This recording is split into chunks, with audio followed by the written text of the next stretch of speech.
Hello YouTubers, you're on an all-new PCDC, and today is a bit of a retrospective of Batman and Robin. Yeah, Batman and Robin turns 20 years old today. Let's just say I think it's among one of the worst Batman films. The superhero genre was kind of going on a bit, but it really killed the Batman series. Killed the original anthology of the Batman film. Started with Tim Burton's Batman, and you didn't have any Batman for 8 years until Christopher Nolan's Batman Begins. So, reflecting on that, I have some reservations about this film. I don't like it as much as the previous three in the series, but without it, in some way, we may have never gotten the Dark Knight trilogy. So I'm going to reflect upon my memories of Batman and Robin. So yeah, Batman and Robin came out 20 years ago, 1997. I remember it. My nephew was just born. My dad took me to the theaters. I was in Waco, Texas at the time, and we saw it at a Cinemark movie theater. And yeah, I still remember everything. On the way down there, there is a station called 97.5 FM, and Barely Breathing by Duncan Sheik was playing. How 90s can you get, right? Well, anyway, we went to go see it, and even as a kid, I knew something was wrong with the film. Like, I enjoyed some parts of it, but I wasn't in love with it like I was Batman Forever or Batman 1989. Something felt different about this film. And also, you had yet another recast of Batman with George Clooney. Something just felt empty. And as a kid, I didn't really like this film as much. Now, there's many other people in my age group and younger that enjoy this film. This is their Batman. That's great, but for me, it wasn't like the previous three Batman films or anything after it. I really don't like this. I don't like the campiness, and all of a sudden, I don't like this style of writing, this laziness that it went over camp to just flat out parody. Now, the Adam West show was campy, but it never really got to the point that it was like a self-parody. It understood what it was, but Adam West still gave somewhat of a performance as Bruce Wayne and Batman. George Clooney just phoned it in, just crashes through and is just like, "Hey, Freeze, I'm Batman." He still sounds like Bruce Wayne. Just look at the dialogue. Robin's like, "Can I get a car?" Chicks did the car. And it's just like, "This is why Superman works alone." That opening dialogue, it's cool to hear Superman, but still, it's just like, But you also have Arnold Schwarzenegger, Uma Thurman as Poison Ivy. You kind of have a mindless Bane, but you also have Alicia Silverstone, clueless, as Batgirl, and Chris O'Donnell reprises his role as Robin. So you have a cast in this, and this was made right after Batman Forever, 2 years. They even used some footage of Batman Forever in the promotional material and TV spots, but I remember this coming out. I was excited. Mr. Freeze. I had the Mr. Freeze shirt. I had different toys. Taco Bell had toys, but it was from the animated series. Sub-Zero from the animated series was postponed on video till after this movie, but I remember seeing previews to that. I got the little ice, kind of like ice stick of Batman, Mr. Freeze squirting, the little planetarium plant thing, and the bat signal. I never could get the bat signal to work. I never could. I always wanted a bat signal, and I could never get it to work right. But, yeah, I remember this movie, and this, I mean, you've heard what this movie is, you've seen what this movie is, you know what it did to the Batman series, and why it's bad. Now, I've had people say that this is actually better than The Dark Knight.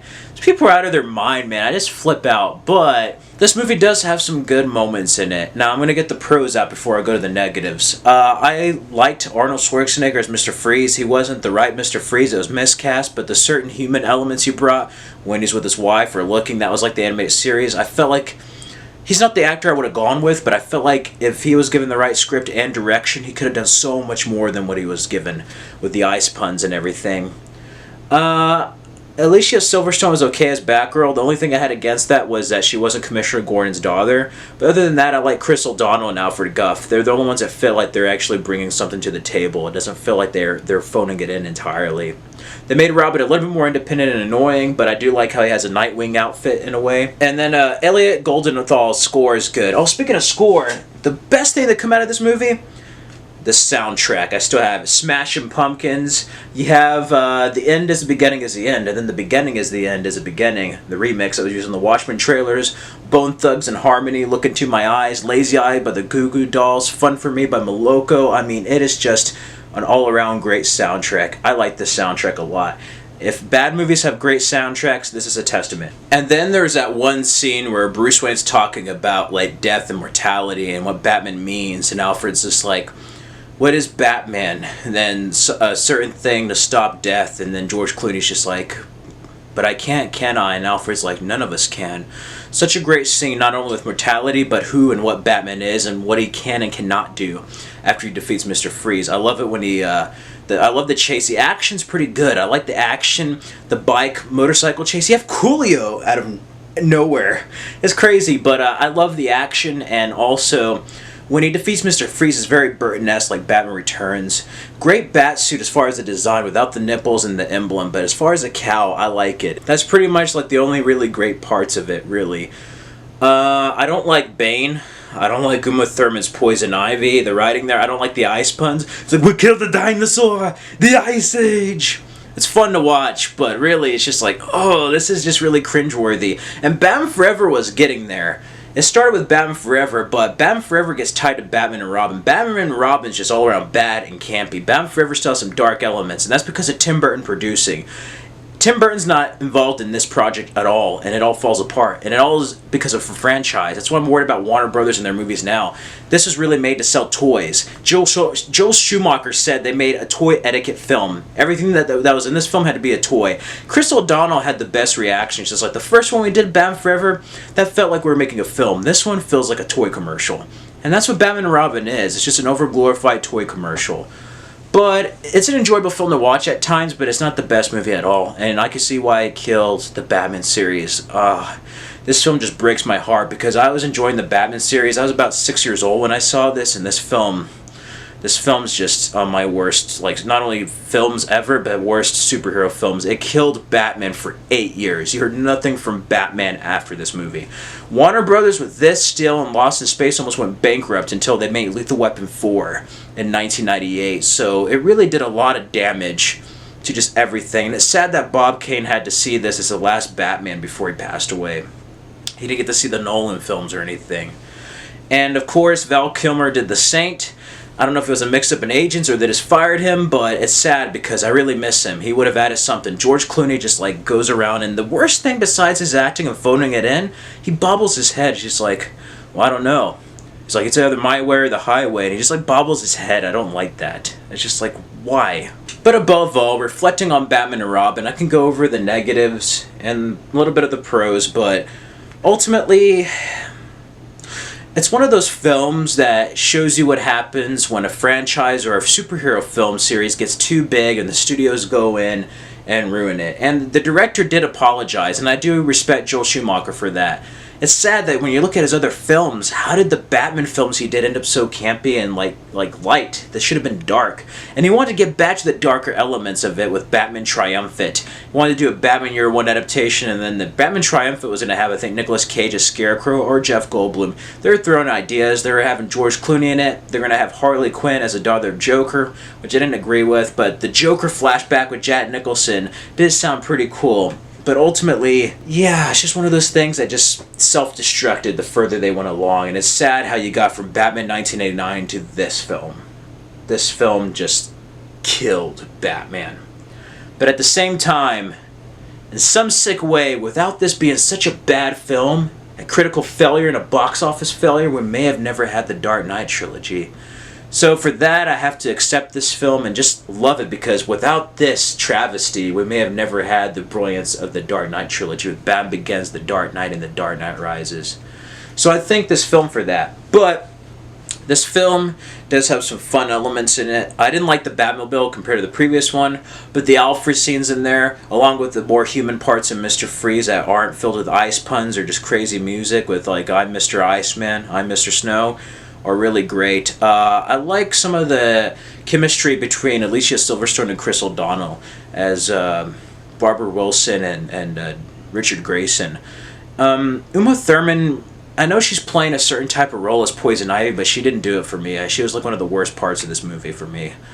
Bane, oh my god. Bane, this Bane is to the character of what Wade Wilson from X-Men Origins Wolverine was to Deadpool. I'm glad he had Tom Hardy rectify Bane on cinema. It's just like, why? Arnold Schwarzenegger was miscast. They were originally going to have him or Mr. Freeze be played by Sylvester Stallone. And I'm surprised they didn't get him as Bane, even though he's not Brazilian. But at the same time, listening to his accent, it's more like the Adam West show.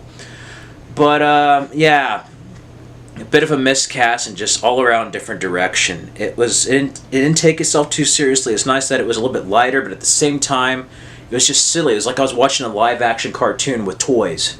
And it didn't feel as serious or well done as even Batman Forever, Batman Returns, or Batman 1989. It's just like, what happened here? But upon its 20th anniversary, it was a different time, and I see why kids maybe liked it growing up. I did not grow up with this Batman, actually. I grew up with the Michael Keaton Batman in Batman 89 and 1992. So I like Batman Forever for what it was. I mean, I was still a kid at that time. I was 4 when I saw it, but when I was 6 years old seeing this, it just wasn't as good as the previous ones. But I do like some of the Mr. Freeze elements. That whole part with the CGI explosion and the rocket, that was a cool part. I mean, it's kind of like Spider-Man 3 in a way, where there's some cool action scenes and a cool opening, yet the movie's just filled with a whole bunch of bad moments. It's kind of like that. That's the only other film that I've seen that has just reached this level, really. But there is some superhero films that are in fact worse. I mean, this is still better than Halle Berry's Catwoman and Shaquille O'Neal's Steel, so that's saying something. But above all, it is what it is, and yeah, it's just a shame because the look of George Clooney has that chin. You think he would be the best Batman as far as his lifestyle and everything, but he just gives like one of the worst performances in this. He is the worst Batman, at least my opinion. In my opinion, he's the worst Batman in this.